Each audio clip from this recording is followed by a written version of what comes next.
የተከበሩ መምህራችን አባታችን ቀሲስ ኃይለማርያም የደብሩ አስተዳዳሪ፣ ለሚስጥር የምትፋጠኑ ላይካነ ሚስጥር ዲያቆናት፣ አባቶች፣ እናቶች፣ ወንድሞችና እህቶች እንዲሁም በዚህ በአጸደ መቅደሱ ተሰብስባችሁ እግዚአብሔርን ደጅ የምትጠኑ ምዕመናን ሁላችሁ እግዚአብሔር ስም እንደምን ዋላችሁ? እንደምን ቆያችሁ? አሜን። በቸርነቱ በይቅርታው ጠብቆ እስከዚህ ሰዓት ያደረሰን እግዚአብሔር አምላካችን ስለማይነገር ስጦታ ሁሉ ስሙ የተመሰገነ ይሁን። በምልጃዋ የረዳችን እናታችን ንጽሕተ ንጹሐን ቅድስተ ቅዱሳን ድንግል ማርያም ስሟ የተመሰገነ ይሁን። እግዚአብሔር ባከበራቸው መጠን ቅዱሳን መላእክት፣ ቅዱሳን ሰማዕታት፣ ቅዱሳን ጻድቃን ስም ሁሉ የተመሰገነ ይሁን። እንግዲህ ሁለቱን ቀን እንዳደረግነው ዛሬ ደግሞ ዕለተ ረቡዕ ሶስተኛ ቀን በዚሁ በቀን አቆጣጠር ደርሰናል። የዛሬው ቀን ደግሞ የሕማማቱ ስያሜው የምክር ቀን ወይም የመዓዛ ቀን ወይም ደግሞ የእንባ ቀን፣ የንስሐ ቀን እየተባለ ይጠራል። ይህን አስመልክተን እንነጋገራለን። እግዚአብሔር አምላካችን እንዲያስተምረን እንዲመክረን ቅዱስ ፈቃዱ ይሁንልን። እንግዲህ የምክር ቀን የተባለበት ምክንያት ዛሬ ስምንቱም እስራኤል ውስጥ ያሉ የተለያዩ ክፍሎች ማለት ፈሪሳውያን፣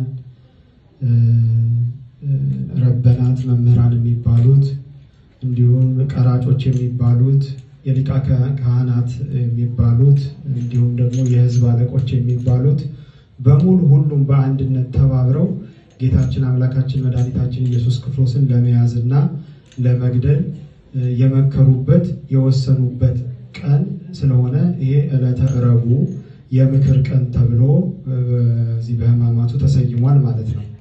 በእርግጥ ከበፊት ጀምሮ አምላካችንን ለመግደል ይፈልጉ ነበር።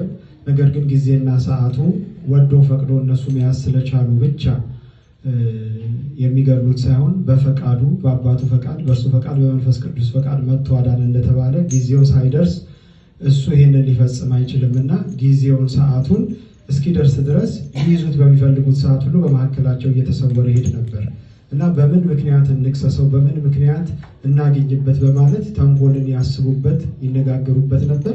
ዛሬ ግን ለመጨረሻ ጊዜ ይሄ ሁሉ ጉባኤ ተሰብስበው በአንድነት አምላካችንን ለመግደል እንዴት ሆኖ እንደሚገደልም እንዴት እንደሚሆን ተማክረው የወሰኑበት ቀን ስለሆነ ይሄ በእውነት ለሕማማቱ ትልቅ ከሌሎቹ ቀናት ከፍ አድርገን የምናስበው ነው። ከዓርብ ቀጥሎ ማለት ነው። ዓርብ ትልቁ የተሰቀለበት ቀን ነው፣ ያ የተፈጸመበት ቀን ነው። ዛሬ ግን ያ ምክር ደግሞ በተግባር ዓርብ የሚፈጸመው በምክር በወረቀት ተቀምጦ በስምምነት የተስማሙበት ቀን ነው ማለት ነው። እኛ ይህንን እያሰብን አምላካችን ለመስቀል ሳይሆን ዕለተ ሮብን ሁልጊዜ እንደምታውቁት ጾመ ድህነት አንዱ ሮብና ዓርብ ነው የምንጾመው። ሮብ የምንጾሙ አምላካችን ይህንን ለእኛ ብሎ እንደከፈለልን እያሰብን እያስተዋልን ነው። ታዲያ በዚህ ቀን እንደምታውቁት ዋነኛ ምክንያታቸው አራት ምክንያቶች ናቸው። ህዝበኛ ኦርቶዶክሳውያን ልናውቅ የሚገባው አንደኛ ራሱን የእግዚአብሔር ልጅ ነኝ እግዚአብሔር ነኝ ይላል የሚል ነው የከሰሱበት። ሁለተኛው ደግሞ ሰንበትን ሽሯል የሚል ነው፣ በሰንበት አድኗል። በሶስተኛ ደረጃ ደግሞ ይህን ቤተ መቅደስ አፍርሼ በአራተኛው ቀን እኔ እሰራዋለሁ፣ ሶስተኛው ቀን እሰራዋለሁ ብሏል። አፍርሱት ስለ ራሱ ሰውነት ነበር የተናገረው። ስለዚህ ሶስቱ እነኝን ምክንያት አድርገው ነው የከሰሱት። ስለ ሶስቱ መነጋገር አንችልም ጊዜው ስለማይበቃ ማለት ነው። ግን ይሄ በሙሉ ክስ የሐሰት ክስ ነበረ። አራተኛው ክስ ግን እነኚህ ሶስቱ ክሶች በነገራችን ላይ የሃይማኖት ክስ ናቸው፣ ሃይማኖት የተመለከተ ነው። አራተኛው ክስ ግን ደግሞ ራሱን ንጉሥ አድርጓል። ምን አድርጓል? ንጉሥ አድርጓል። ለምን? በሃይማኖት ካልተሳካልን በሃይማኖት እጸጽ፣ በሃይማኖት የሆነ ጉድለት እግዚአብሔር ጋር ራሱን አስተካክሏል፣ ሰንበትን ሽሯል ብለን በዚህ ከሰን መግደል ካልቻልን በፖለቲካ መልኩ ደግሞ ከቄሳር ጋር እናጣላና ራሱን ንጉሥ አድርጓል ብለን እንግደለው በሚል የተማከሩበት ነው። ይህንንም ተማክረው አንድ ነገር ነበር የሚያስጨንቃቸው የነበረው። እሱ ምንድነው? አሁን የፋሲካ በዓል እየቀረበ ነው። የፋሲካ በዓል ማለት እስራኤላውያን ከግብፅ ባርነት የወጡበት ነው፣ ታውቃላችሁ። ይህንን ያከብራሉ። ስለዚህ ህዝቡ በሙሉ ተሰብስቦ ያለው በአሁን ሰዓት የት ነው ማለት ነው? እስራኤል ነው ያለው ተሰብስቦ። የተበተነው ህዝብ በሙሉ አሁን ትበተናላችሁ ያለው በሙሉ ይህን ለማክበር ተሰብስቧል።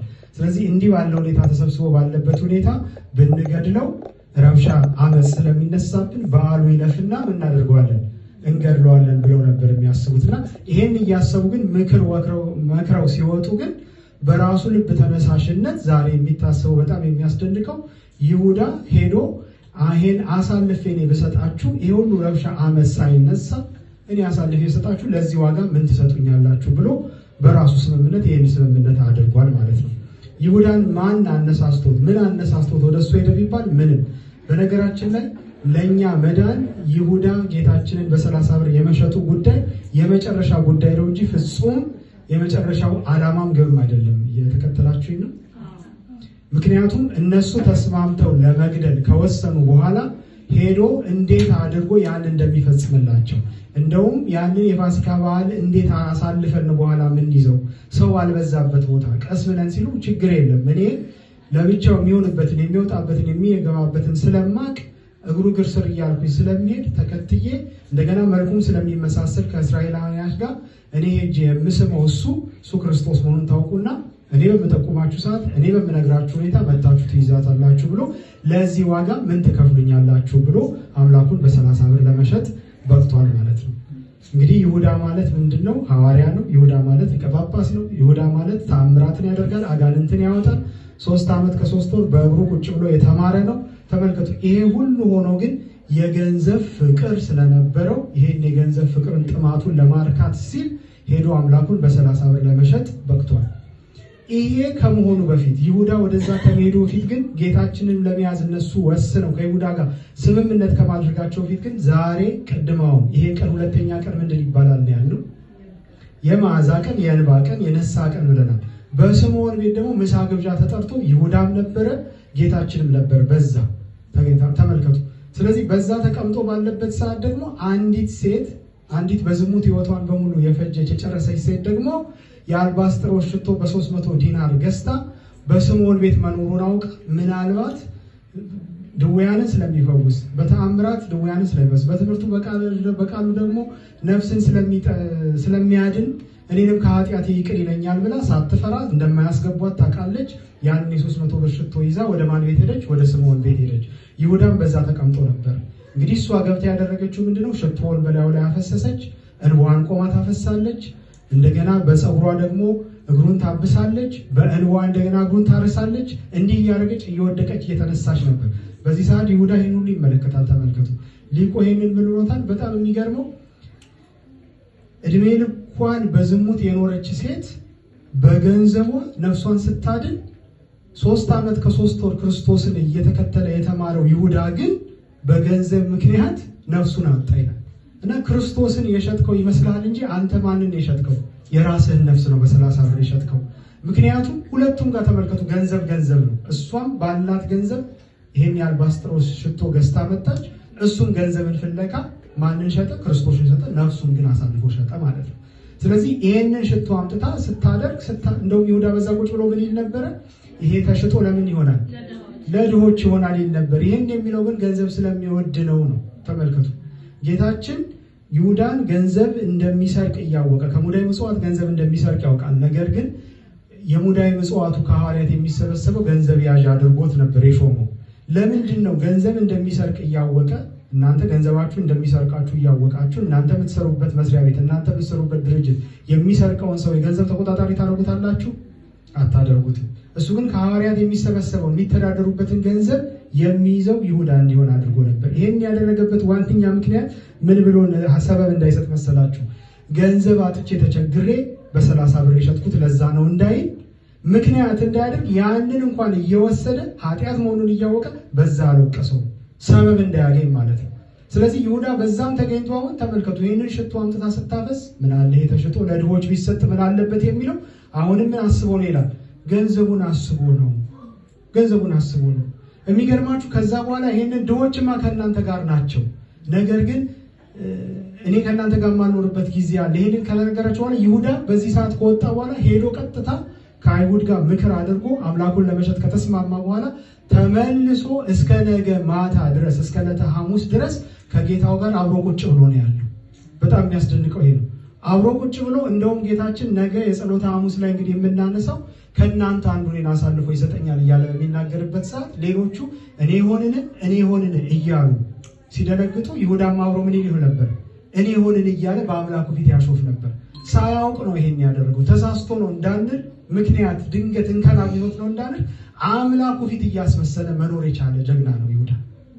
ይሄ ብቻ አይደለም የሚደንቀው ይላል አባ ጊዮርጊስ ሲናገር፣ ጎንበስ ብሎ ጴጥሮስ አንድ ጊዜ ለካደው እድሜ ልኩን ሁሉ የጌታችንን መልክ ሲያስብ አንድ ጊዜ አላውቀውም ብሎ በዛ የምታውቁት 3 ጊዜ ዶሮ ከመጮህ ትክክለኛለህ ባለው ሰዓት በካደው ሰዓት ያንን ፊት እያሰበ ያለቅስ ነበር። ዞር ብሎ ያየውን የጌታ ፊት እያየ ጌታችን ግን ተንበርክኮ ነገ ጸሎተ ሐሙስ ላይ እንደምትት እግሩን እያጠበው እንኳን ይሄንን እየፈጸመ እንኳን ይሁዳ ግን ምንም እንዳልተፈጸመ አድርጎ አምላኩን ለመሸጥ የበቃ ነው።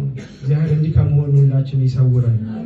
ተመልከቱ እኛ ፊልክስዮስ መጽሐፍ አረጋዊ ላይ ሲናገር በምዕራፍ 3 ይላል እንደ ይሁዳ የፈለገ ቢመጣ እኔስ እንደ ይሁዳ አልሆንም አትበል ይላል። ምክንያቱም ይሁዳን እኮ እንዲህ ያደረገው የገንዘብ ፍቅር ነው።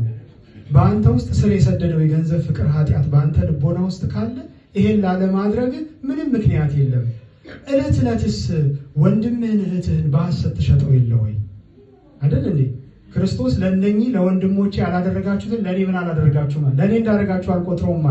ታዲያ ይሁዳ መጥቶ ስሞ ክርስቶስን ለመያዝ ከተስማማ እኛ ወንድም እህቶቻችንን ክርስቲያን ወገኖቻችንን ሰላም እያል ውሸትና እውነትን እየቀላቀል እያስመሰል የልባችን ሌላ የአፋችን ሌላ እየሆነ የምንናገር ከሆነ እንደ ይሁዳ ወንድሞቻችንን አልሸጥንም? ይሄንን ነው ምንም ቢሆን እንደ ይሁዳ አትሁን አልሆንም አትበል፣ ይልቅ ልብ ውስጥ ያለውን ኃጢአት መርምረህ አግኝተህ አጥፋው ይላል። እንደዚች ሴት አሁን መጨረሻ ላይ ሲነበብ ሲዘጋ አይታችኋል አይደለ? ካህኑ ሲያነብ መጨረሻ ላይ የተባለው እንደዚች ሴት እኛም በክርስቶስ እግር ስር ወርደን እንባችንን እናፍስስ አይደል? ራሳችንን እናዋርድ፣ ኃጢአታችንን ይቅር ይለን ዘንድ እንዲህ ያለው የተሸመቀ ውስጣችን የገባ ክፋት ጥላቻ ካለ ካላወጣ ነው እንደ ይሁዳ ወጥቶ እኛን ራሳችን ይጎዳናል። ታዲያቺ ሴት 300 ብር እንጠቅልለውና 300 ብር ይዛ ሄዳ በ300 ብር ይሄን ሽቶ ገዝታ በላዩ ላይ ስታፈሰው ቤቱ መዓዛውን አወደ ማለት ነው። የዚህ ጊዜ ይሁዳ ብቻ አይደለም የተቃወመው፣ አብሮ የተቃወመ አንድ ስምዖን የሚባል የጋበዘው ሰው ደግሞ አለ። ከዚህ ከኃጢአተኛ ሴት ጋር እንዴት አድርጎ አብሮ ይበላል ይጠጣል ብሎ አምላካችን ስምዖን ሆይ እስቲ አንድ ነገር ልጠይቅህ ብሎ አንድ ጥያቄ ያመጣለት። ይሄን ተናግሬና እንጠቀልለዋለን። አንድ ሰው ነበር አለ። ለሁለት ሰዎች ገንዘብ አበደራቸው። የተከተላችሁ ነው። ገንዘብ አበደራቸው። በሚገባን ቋንቋ እናደርገው። ለአንዱ 500 ክሮነር አበደረው፣ ለአንዱ ሰው ደግሞ 50 ክሮነር አበደረው እና ለሁለቱም ያበደርኩላችሁን 500 ክሮነርም 50 ክሮነርም ተውኩላችሁ አላቸው። ያበደራቸው ሰው ከሁለቱ ማን የሚደሰት ይመስላል አሉ። ማን የሚደሰት ይመስላችኋል? ጥያቄውን በነገራችን ሁሌ የምንሰማው ነው፣ ግን ገልብጠን ካልተረዳ ነው አንረዳው። 50ም የተበደረው ሰው 50 ብር ተጥቶላል ሲባል ይደሰታል አይደሰትም? በጣም ጥሩ። 500 የተበደረው ተጥቶላል ሲባል፣ ስለዚህ ጌታችን ለምን ጠየቀ? ይሄንን ማን ይደሰታል የበለጠ ብሎ እኮ ነው የጠየቀው። ማን ነው የሚደሰተው ሲባል ምን ብላችሁ አስቡ መሰላችሁ? እንድትረዱ ታሪኩ ሁለቱም ቅጥረኞች ሆነው በወር 100 ክሮነር ደሞዝ አላቸው ብላችሁ አስቡ። አሁን እዳችሁን ክፈሉ ቢባል ባለ 500 ስንት ወር ሰርቶ ነው የሚከፍለው? 5 ወር። ባለ 50ስ ገና በ15 ቀን ከፍሎ አይደል? ስለዚህ ተመልከቱ፣ እዳው ብዙ የሚሰራው እዳው ብዙ የሚከፍለው ያለበት ብዙ ይጨነቃል፣ ብዙ መከራያል። ስለዚህ ያ ተጥቶላል ሲባል የበለጠ እጅግ ይደሰታል። ይሄኛው ግን 50 ክሮና 15 ቀን ሰርቼ ስለሚል እንደዛ አይሆንም። አሁንም እቺ ሴት መጣ በአይሁድ መካከል ገብታ እነሱን ሁሉ ገፍታ እየፈለገ ያድሩስብኝ ብላ ያላትን ገንዘብ አውጥታ በምትችለው ሁሉ አንዴ ልባዋን አንዴ ጸጉሯን ያላት ጸጉሯ እኮ ማለት ለሴት ልጅ ክብሯን አዋርዳ እግሩ ላይ ወድቃ ያን ሁሉ ስታደርግ የኔ ዕዳ ብዙ ነው፣ የኔ ኃጢአት ብዙ ነው፣ ይቅር የሚለኝ ብዙ ነው፣ ስለዚህ ያለኝን ሁሉ በእግሩ ስር ላፍሰስ ብላ ነው። ዕዳዋ ብዙ ስለሆነ ነው። ስምዖን ግን አስተናግዶታል እኮ። ስምዖንን በቤቱ ያን ሽቶ እኮ በሱ ቤት አይጠፋ ይሆናል እኮ። እሱ ግን ያን ያህል ፍቅር አልሰጠውም። ለምን? እኔ ብዙ የሚከፈል ዕዳ የለኝም ብሎ አስቧል። ራሱን ጻድቅ ስላደረገ ነው ብቻ መንዝራ ሴት ያለው አይደል? ስለዚህ ተመልከቱ፣ እኛ ስንመጣ ብዙ በደል አለብኝ አምላኬ ይቅር ይበለኝ ብለን የምንመጣ ከሆነ ፍቅራችንን ለመግለጥ የማናደርገው ጥረት የለም። የተቀበለላት እሷ ገንዘቧን ሳይሆን ምኗን የተቀበለላት? የእግዚአብሔር ሰዎች ፍቅሯን የተቀበለላት። ፍቅሯን ከአገልግሎታችን፣ ከስግደታችን፣ ከጾማችን ምናችንን ነው የሚቀበልልን? ፍቅራችንን ነው የሚቀበልልን። አንድ ሳንቲም የሰጠችውን ሴት ትዳሯን ሰጠች ይላል አይደል? ሉቃስ 21 ላይ ትዳሯን ሰጠች። ተመልከቱ፣ በፍቅር ሆነን የምናደርገውን ነገር ነው። ስለዚህ ምንድነው የምንማረው ካልን ምንሰግድ፣ ስንጾም፣ ስናደርግ፣ ስናገለግል፣ ስንመጣ ሁሉ መጠኑን ብዛቱን ሳይሆን በፍቅር ሆነን አምላካችንን እያሰብን መሆኑን ውስጣችን እንድንመረምር ነው። የተቀበልናት ፍቅሯን ነው።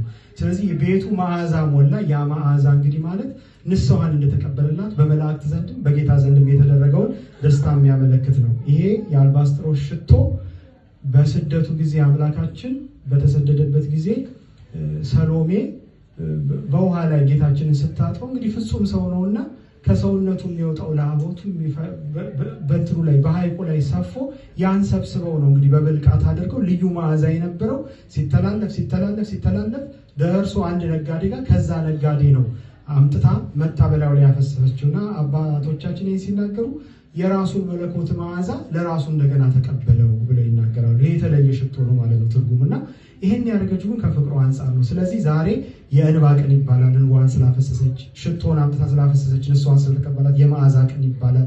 ኃጢአቴን ይቅር በለኝ ብላ ስለተመለሰችና ከሁሉም በላይ በገንዘቧ ተጠቅማ ነፍሷን ስላዳነች እንደ ይሁዳ ሳይሆን የንስሐ ቀን ይባላል።